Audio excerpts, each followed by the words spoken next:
کہ جب آپ نے اللہ کی طرف کسی کو بلانا ہے نا تو یہ 3 طریقے آپ استعمال کر سکتے ہیں. پہلا طریقہ کیا ہے؟ حکمت. الحکمہ. حکمت کی عربی میں ذرا ڈیفینیشن ہماری حکمت سے اردو والی حکمت سے اور ہے. حکمت کو عربی میں کہا جاتا ہے العلم النافع والعمل به. کسی کے پاس ایسا علم ہو جو اس کو فائدہ دے اور وہ اس پر عمل بھی کرے تو ایسے شخص کو کہتے ہیں اس میں حکمت ہے. بہت ہی اسٹوپڈ سی مثال آپ سمجھ لیں تاکہ بات سمجھ میں آ جائے. اگر آگ جلی ہوئی ہے اور کوئی اس کو ہاتھ نہیں لگا رہا کیونکہ ہاتھ جل جائے گا تو اس میں حکمت ہے کہ وہ آگ میں ہاتھ نہیں ڈال رہا. یعنی آپ کے پاس نالج بھی ہے کہ آگ خطرناک ہے اور آپ اس پر عمل بھی کر رہے ہیں. یہ حکمت ہے. کوئی لڑکا میڈیکل اسٹوڈنٹ ہے، لنگ اسپیشلسٹ بننا چاہ رہا ہے لیکن اس کو اسموکنگ ایڈکشن بھی ہے تو اس میں حکمت نہیں ہے، کیونکہ عام دنیا کی پاپولیشن سے زیادہ اس کو پتا ہے کہ اسموکنگ کا کیا اثر ہوتا ہے اس کی لنگس کے اوپر. لیکن علم تو ہے مفید لیکن اس پہ عمل کرنے کی اس میں حکمت نہیں ہے. آپ سمجھ رہے ہو بات؟ تو حکمت ہوتی ہے کہ اگر ایک طرف تو علم بھی اچھا ہو لیکن اتنی عقل بھی ہو انسان میں کہ اس علم کا فائدہ اٹھا کر اس کو عمل میں بھی لے آئے. پہلا طریقہ اللہ تعالیٰ نے اللہ کی طرف بلانے کا یہ دکھایا ہے کہ حکمت سے بلاؤ.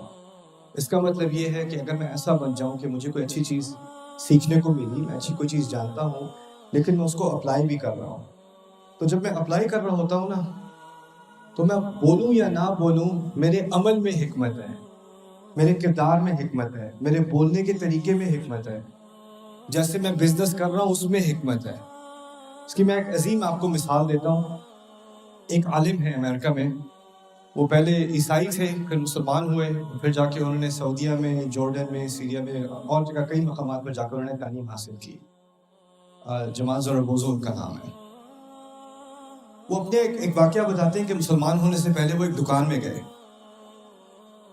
گئے. مسلمان شاپ اونر تھا. امریکہ میں جو وہ ترازو ہوتا ہے نا سبزیاں وغیرہ بیچنے والا، اس میں اسٹیٹ کی طرف سے ایک لا ہے، ایک قانون ہے کہ 5% اگر ادھر ادھر ہو جائے تو خیر ہے. 5% سے زیادہ اونچ نیچ نہیں ہونی چاہیے کیونکہ اس میں مارجن آف ایرر کہتے ہیں نا، تو مارجن آف ایرر 5% ہے. اس کے علاوہ اگر کرو گے تو پھر انلیگل ہے، ورنہ اتنا ہی تو اس نے جب وہاں پہ جا کر اپنی گروسریز خریدی، کچھ سبزیاں وغیرہ خریدی، تو جو اونر ہے اس نے مزید سبزیاں ڈال دی خریدنے کے، یعنی جتنے کے پیسے دیے تھے اس سے 1-2 زیادہ ٹماٹر ڈال دیے اندر. تو کہتا ہے یہ کیا کر رہے ہو؟ کہتا ہے اسٹیٹ تو کہتا ہے کہ 5% میں آپ سے فائدہ اٹھا لوں لیکن میرا رب نہیں مانے گا. تو وہ 1-2 ٹماٹر احتیاطاً اور ڈال دیتا ہے کہ میرا رب نہ پوچھ لے 5% میں نے حرام تو نہیں کھا لیا. وہاں سے اس انسان کو یہ خیال آئی کیا یہ کون سا، یہ تم اسٹیٹ نہیں مانگے گا، اسٹیٹ نہیں پوچھے گا، تمہیں کوئی مشکل نہیں ہوگی، ٹیکسز میں بچ جاؤ گے، تمہیں اپنی رب کی کہ یہ رب کون ہے تمہارا؟ کہتا میں مسلمان ہوں، میرا رب اللہ ہے. وہ دیکھتا رہتا ہے. قرآن نے کہا ہے نا کہ والسماء رفعها ووضع الميزان الا تطغوا في الميزان. اللہ تعالیٰ نے آسمان میں ایک میزان بنایا، ہر چیز کو آسمان میں سورج اور چاند کو بیلنس بنایا، اور وہ اس لیے کہ آسمان کو دیکھ کر تم یاد رکھو کہ زمین میں بھی تم میزان میں کبھی ادھر ادھر کی پھیرا پھیری نہیں کرو گے. یعنی انسان کو جو انصاف کا حکم دیا ہے، انصاف کا خطبہ دیا ہے قرآن نے. قرآن کہہ رہا ہے آسمان کو دیکھو انصاف یاد آ جائے گا. تو اس انسان دکاندار ہے، اس نے کوئی خطبہ نہیں دیا، اس نے کوئی لمبی تقریر جو ہے دعوت اسلام کی دعوت دی، اس نے بس ایک ترازو میں ایک ٹماٹر ڈال دیا، اس ٹماٹر کی وجہ سے وہ آدمی مسلمان ہوا، آگے جا کے عالم بنا. صرف اس کی وجہ سے. وہ ہے ادعو الی سبیل ربک بالحکمہ، یہ حکمہ ہے. اس کے بعد ہے وہ بالموعظۃ الحسنہ، اور ایسی بات جو دل میں جا کر لگے اسے موعظہ کہتے ہیں عربی میں. موعظہ ایسی بات جو دل کو جا کر لگے، دل کو اچھی لگے. اور اس میں مزید اضافہ کیا اللہ تعالیٰ نے الحسنہ، ایسی بات جو دل کو لگے اور خوبصورت بھی ہو، بات سننے کا دل چاہے، بات سننے سے دل کھلے. الموعظۃ الحسنہ. موعظہ اس وقت کہا جاتا ہے جب آپ کسی کی مشکل کو سمجھ لو، کوئی کسی مشکل سے گزر رہا ہے، وہ آپ سے کچھ بات کرنا چاہ رہا ہے، آپ وہ اپنی بات بعد میں کرنا، میں اپنی بات پہلے بتا دوں تمہیں یہ کرنا چاہیے، وہ کرنا چاہیے، وہ کرنا چاہیے. اگر کسی کو واقعی موعظہ کرنا ہوتا ہے نا عربی کے قواعد کے مطابق اور قرآن کے قواعد کے مطابق، پہلے آپ یہ تو سمجھ دو اس کو تکلیف کس چیز کی ہو رہی ہے. سنانے کا بہت شوق ہوتا ہے ہمیں، سننے کا کم ہوتا ہے. پہلے سن تو لو کیا کہنا چاہ رہے ہیں، سن تو لو کہاں پہ تکلیف ہے، سن تو لو کس چیز سے گزرا ہے. اس کے بعد الموعظۃ الحسنہ. اور پھر آخر میں ایک اور چیز بھی ہے. کچھ لوگ ہوتے ہیں جن کو جھگڑنے کا شوق ہوتا ہے، ڈیبیٹ کرنے کا شوق ہوتا ہے. ان کو جہاں موقع ملے جیسے تو کچھ لوگوں کو کھانے میں زیادہ مرچ مسالے کا شوق ہوتا ہے، ان کو بات چیت میں بھی زیادہ مرچ مسالے کا شوق ہوتا ہے. کسی دعوت میں بیٹھے ہوں گے تو بور ہو جائیں گے جب تک کسی سے کوئی پگار ہی لیں گے تھوڑا سا نا.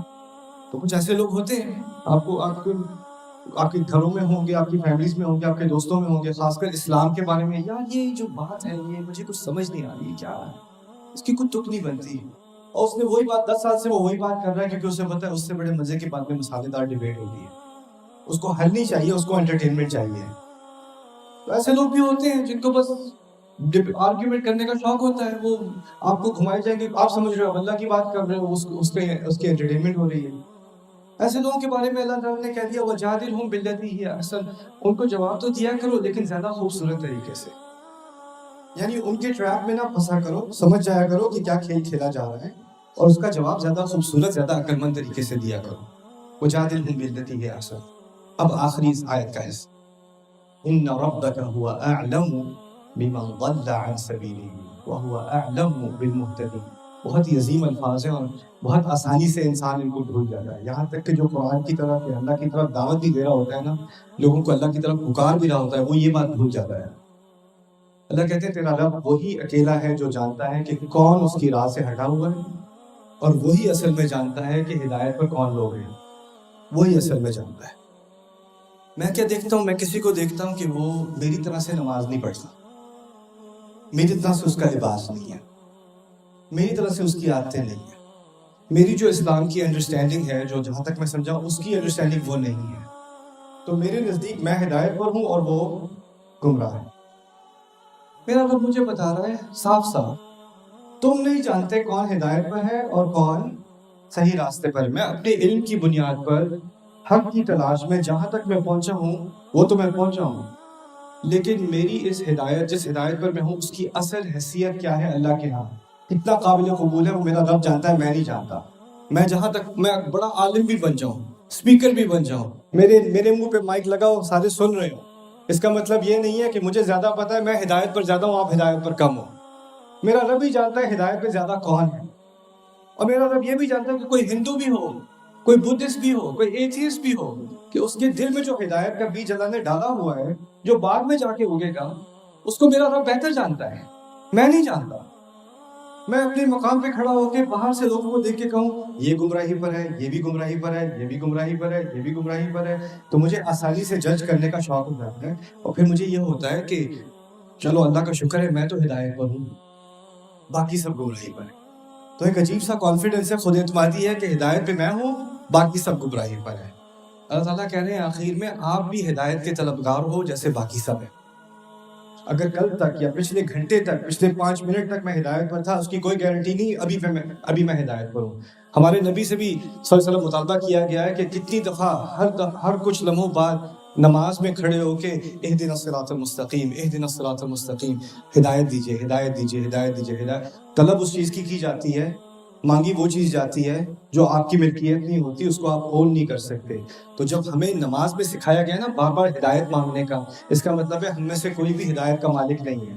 یہ نہیں ہے کہ ایک دفعہ ہدایت آ گئی تو بس میری جیب میں رکھی ہوئی ہے، اب وہ میری چیز ہے، اب باقی بیچارے جو ہیں سارے محروم ہیں، میں ان کو لا کے دے دوں. نا نا نا، ان ربک هو اعلم بمن ضل عن سبیلہ وهو اعلم بالمهتدین. وہ بہتر جانتا ہے ہدایت پر کون لوگ ہیں، وہ بہتر جانتا ہے کہ کون اس کی راہ سے ہٹ گیا ہے. اور خطرناک ترین چیز یہ ہوتی ہے کہ جو ایک دفعہ ہدایت پر ہوتا بھی تھا، وہ اپنے اوپر اتنا گھمنڈ کرنے لگتا ہے، اتنا غرور کرنے لگتا ہے کہ میں تو ہدایت پر ہوں، کہ اسی کی وجہ سے اس کے دل میں سے ہدایت نکل جاتی ہے، اس کو پتہ بھی نہیں چلتا. اس کو باقی سب کی گمراہی نظر آ رہی ہوتی ہے، اپنی گمراہی سے وہ اندھا ہو جاتا ہے. جس دین نے ہمیں اپنے بارے میں سوچنے کی فکر دی، پہلے میں آئینے میں تو دیکھوں میں کہاں کھڑا ہوں.